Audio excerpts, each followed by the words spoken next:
What are the important, there's a race that gets on because the war is over. The reason why did the US drop those bombs on Hiroshima and Nagasaki? What's the understanding?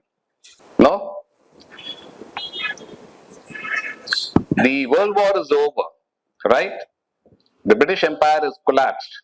They were completely debt-ridden to the US and they continued paying back the debt right as late as 2008 or 2006, their second World War debt.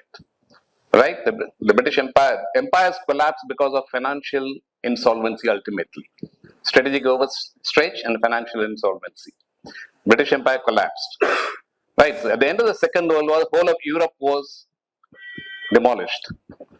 The Soviets lost a lot of manpower, phenomenal destruction, but they were a massive country and an ideology that was strong, and they will bounce back, and Stalin was a very strong leader. Right? And therefore now it was an ideological conflict that was emerging after the Second World War. The US came out of the Second World War making more money. The US has always made more money out of every war. It doesn't matter if they lost the wars, but they've always become richer after every war. Right? And they were unscathed in the Second World War. Okay, they might have lost manpower who fought in Europe and Asia elsewhere, but the mainland America was unscathed.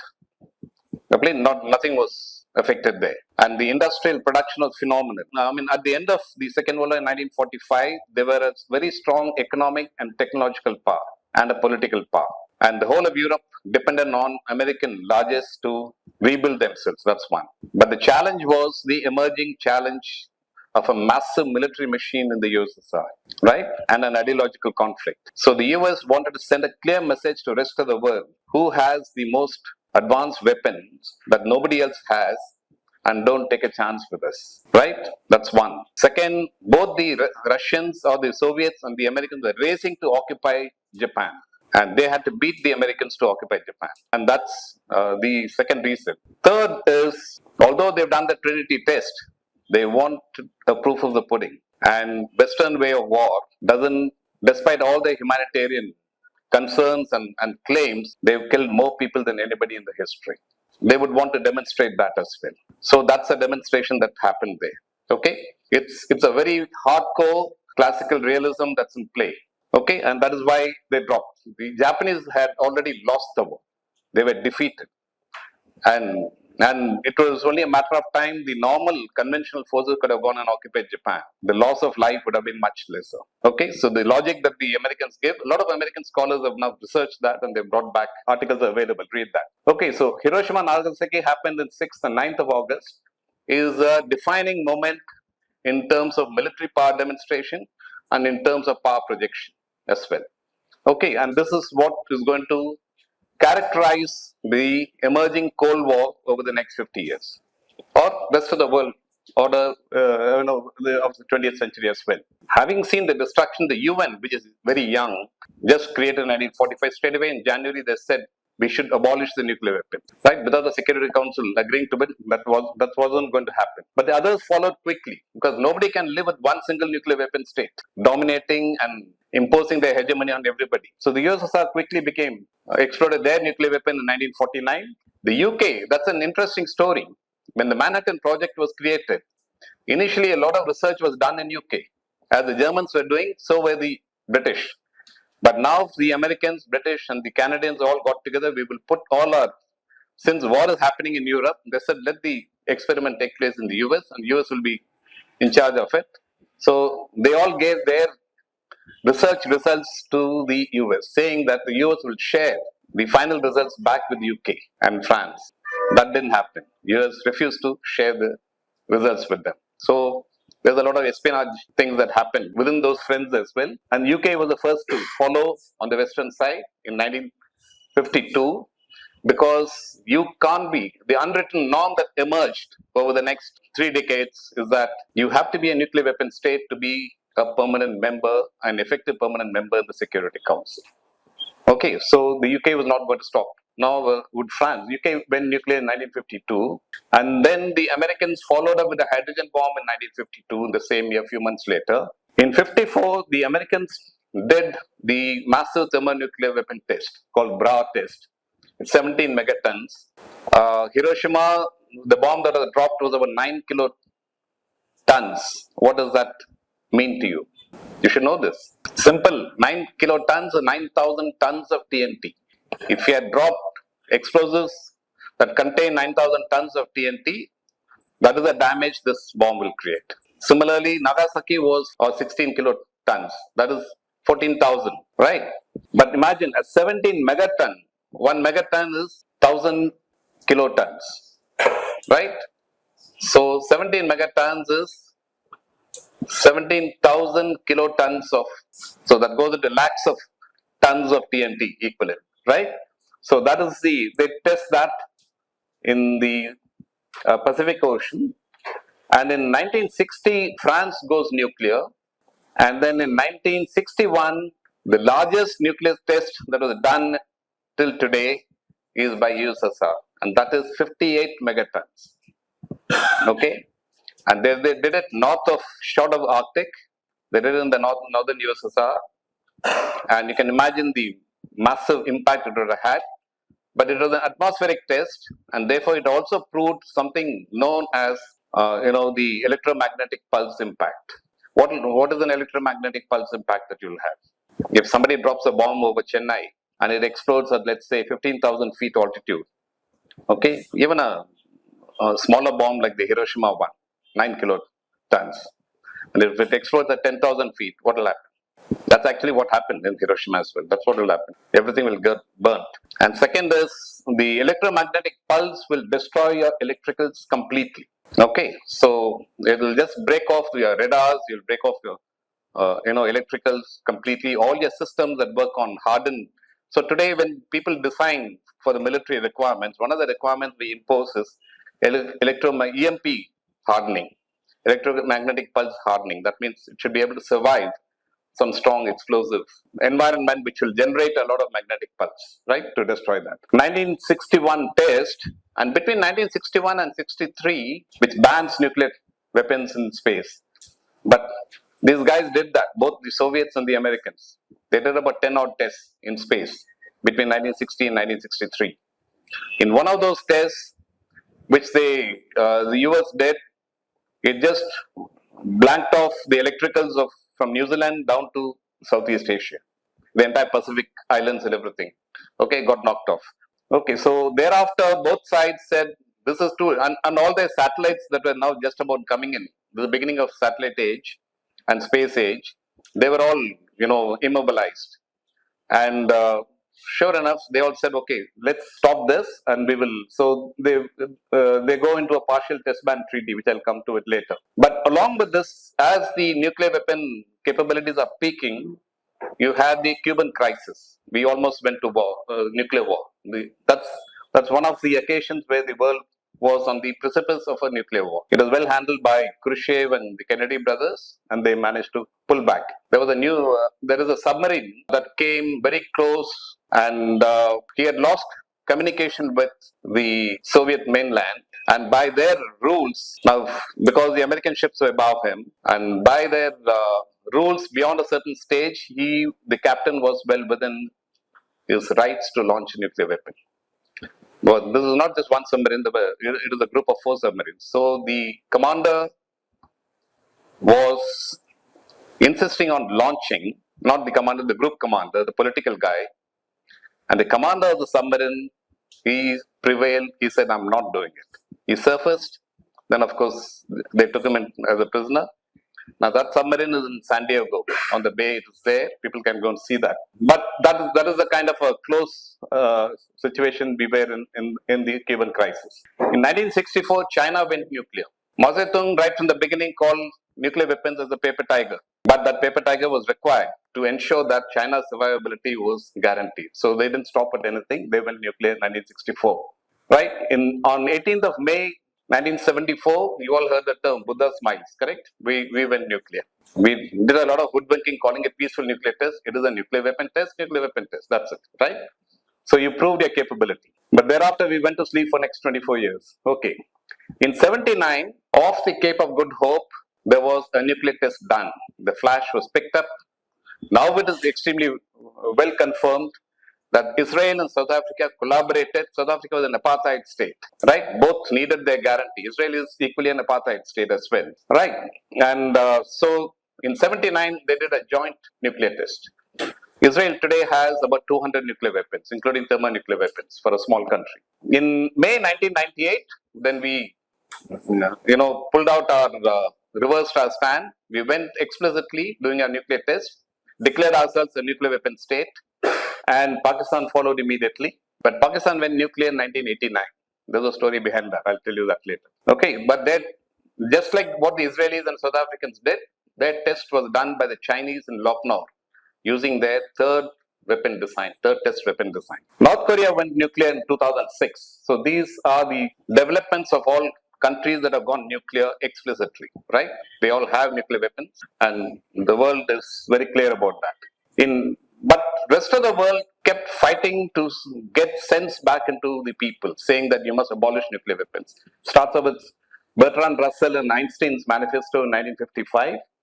And then different regions, different countries start working on. First thing to do was in 1959, the countries in the southern hemisphere say Antarctica should not be touched, no nuclear tests should be happening. Where all were nuclear tests being done? You've heard Bikini Atoll, South Pacific, correct? Then you've heard of Sahara, the French did in Africa. The Soviets did in their own region. Chinese have done it in Lucknow. The Americans have done it in their region. But it was in atmosphere, it was in space, underground, and over the sea, right? And there's a lot of damage, environmental damage, radioactive damage. I mean, if anybody says it hasn't happened, it's utter nonsense. Because the regions surrounding, particularly in the Pacific, where both French and the Americans and the British have done their tests, they've damaged a lot of islands there. Okay, so Antarctica said this will be a nuclear test-free zone, and that came into effect in 1959. 1963, I told you about the space test, and therefore partial test ban treaty was enacted in 1963. And by 1967, this was followed by Outer Space Treaty, which explicitly bans weapons of mass destruction in space. Okay. In Latin America, declared themselves a nuclear-free zone, and 1967. And in the meantime, the Security Council members, the 5 permanent members, agree upon the Non-Proliferation Treaty. And they bring in the Non-Proliferation Treaty and force the rest of the world to start signing up on the NPT. Now, quite obviously, India refuses to sign. And our nuclear development program goes back to 1947 itself. Homi Bhabha and Nehru are very clear about this. In a world where there is one dominant nuclear weapon state and others are racing up to catch up, we cannot be left wanting should the need arise. So they kept their options open, both for nuclear energy as well as the nuclear weapon capability. So second is, the argument was that it is unequal treaty. So you're shutting the door in 1968, saying anyone who's tested a nuclear weapon before 1968 will be recognized as a nuclear weapon state, and anyone who's not a nuclear weapon state will all be forever non-nuclear weapon states. Right, and now if somebody tries to do it like India was doing, sanctions and other problems will come on them. Okay, that is what was a warning given. So India, Israel, Pakistan, and one more country, North Korea, of course, and North Korea withdrew. They joined it. Okay, there's one more country which have refused to join into this NPT regime. But the pressure was building up from 1968 on NPT issues. Okay. In 1985, the South Pacific Nuclear Free Zone was declared, and along with that, Australia, New Zealand. But with the nuclear submarine AUKUS deal coming in, they probably will be have to take a relook at it. A lot of physicians, the international physicians community is anti-nuclear. For their work, they were given a Nobel Prize in 1985. In 86, Israel's nuclear program, the world got to know. One of these guys who'd worked in the nuclear program within Israel, he escaped from Israel and then he revealed the program.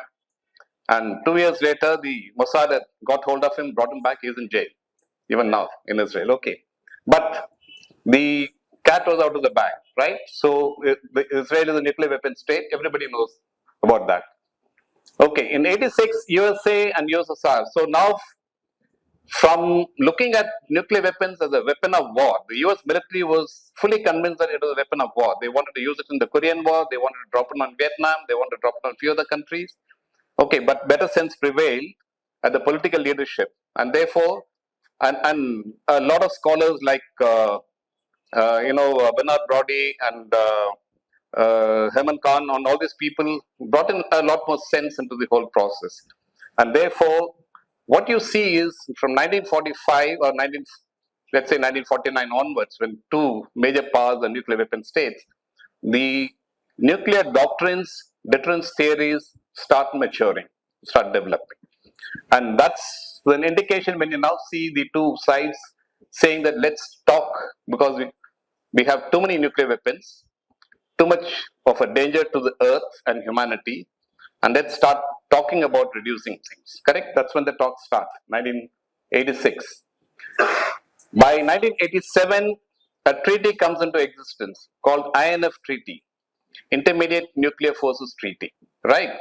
Because you had NATO in Europe, you had Warsaw Pact in Europe. Both sides were heavily armed with nuclear weapons, and they placed their nuclear weapons there.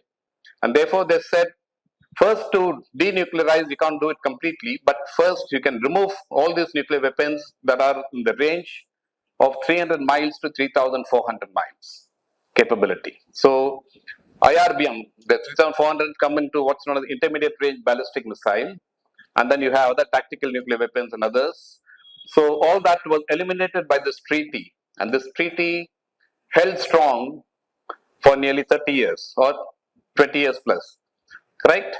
So President Bush walked out of that treaty in, if I'm right, around 2003. So the treaty is now scrapped, and there is other treaties that have also been that have followed, which is called as START and SALT. They're also in limbo at the moment. So, but it's a very important treaty, brought in a lot of stability. At this point of time, the two powers alone had close to 60,000 nuclear weapons, and this began to bring in the number of nuclear weapons on either side. Okay. Rest of the world post the Cold War. The Cold War ends in 1991. A lot more new developments come. There's a lot more pressure on NPT.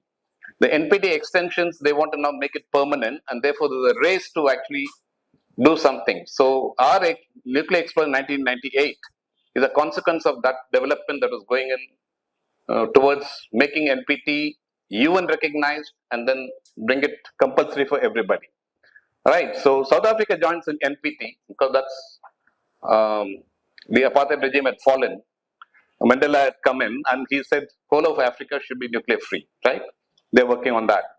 Southeast Asia declared itself nuclear free in 1995, and Africa in 1996. When the Soviet Union melted down, Russian Federation had the authority on nuclear weapons. The command and control is retained with Russia. But a lot of nuclear weapons were already existing and located in Ukraine, in Belarus, and some of the other former republics. All of them, the US and Russia talked to them and they denuclearized. Today, Ukraine is crying. They said we should have had, right? But Kazakhstan and Ukraine, which had the largest number of weapons outside of Russia, they all denuclearized and returned their weapons to be destroyed by Russia and the US subsequently. Okay, the total what is known as the Comprehensive Test Ban Treaty. This was the trigger for our test in '98. This is open for signature. When a treaty draft opens up for signature, then if you get 50 members sign in it, they will define. It could be 50 or it could be a different number. Then the treaty kicks in, right? And then it becomes enforceable, right?